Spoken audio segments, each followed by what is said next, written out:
South Australia has such a long history with wine making with German families in the Barossa Valley and in the Adelaide Hills. Kaesler was started by Reid Botsford and my husband Ed. We thought up this idea back in 1992, thought of having a winery in South Australia. We got different vineyards in the area. Most of the grapes come from the property itself. So it's evolved from a very Shiraz-based winery into more Viogniers. We've got going there some Riesling, blends, Merlots, Grenache. We try to source as much as possible. Locally within this region, a wine such as the Saint and Scholar, made by our Kaesler winemakers, is from Gamaraka, which is not far from here. We've been growing strawberries since 1980. It's a family-run, third-generation business. My parents started it in 1980. Probably only grew about a hectare of strawberries back then, and now we grow about 20 hectares. Because it's a family business and there's a lot of pride and attention to detail. So we're just striving for that extra premium product and just to keep the consumers happy and coming back and buying more. Everyone here supports the South Australian product. You know, if it's strawberries or grapes or wine, everyone seems to get behind it. So as soon as the South Australian strawberries start, everyone just jumps on board, which is really good. So we're now in our 12th year of operation. It's all about craft beer. We make 20 different beers that are distributed all around the state.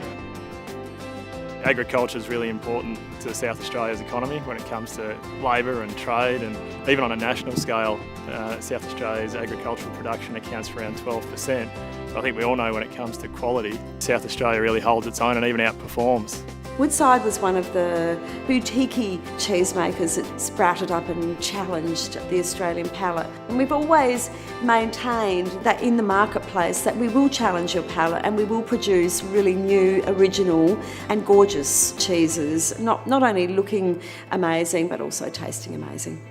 So I just fell in love with this process, you know, liquid 1 minute, cheese the next minute, and I still feel as passionate today about cheese making and that whole process as I did back then, nearly 20 years ago now. 25 or so years ago, my family was a grower in this region. We grow a lot of produce and supply some of the local merchants. Since 2001, we decided to set up Always Fresh. Subsequently, we expanded and we started buying also other growers' produce and market and selling locally. Now we sell internationally and commence exporting overseas as well. We're quite spoilt for choice with our foods, our quality of our produce, our cheeses, our wines, our vegetables, meats. We have a lot of food artisans who are making spectacular goods that are now marketed all over the world. We eat like kings here. There is an enormous amount of fresh produce available made locally.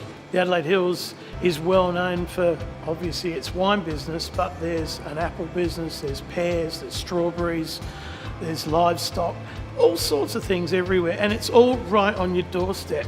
So if I use those products, my product's going to be fresher as a result. I see the next 5-10 years as a great growth opportunity. Australia, we're very fortunate to have that clean green image.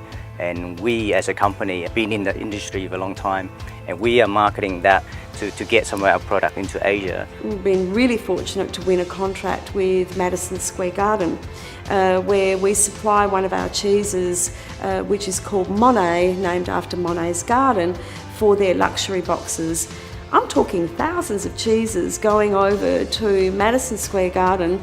Australian ingredients, they're in abundance. I make a cheese with green ants on it. That's also supporting some of the Indigenous communities. So we hope that we're also creating jobs through our success. I think, in my opinion, I'm not being biased here, but I think South Australian product has got a nicer taste. If it's our soil, our climate, there's a few factors there, but the taste of the product is far superior in my opinion.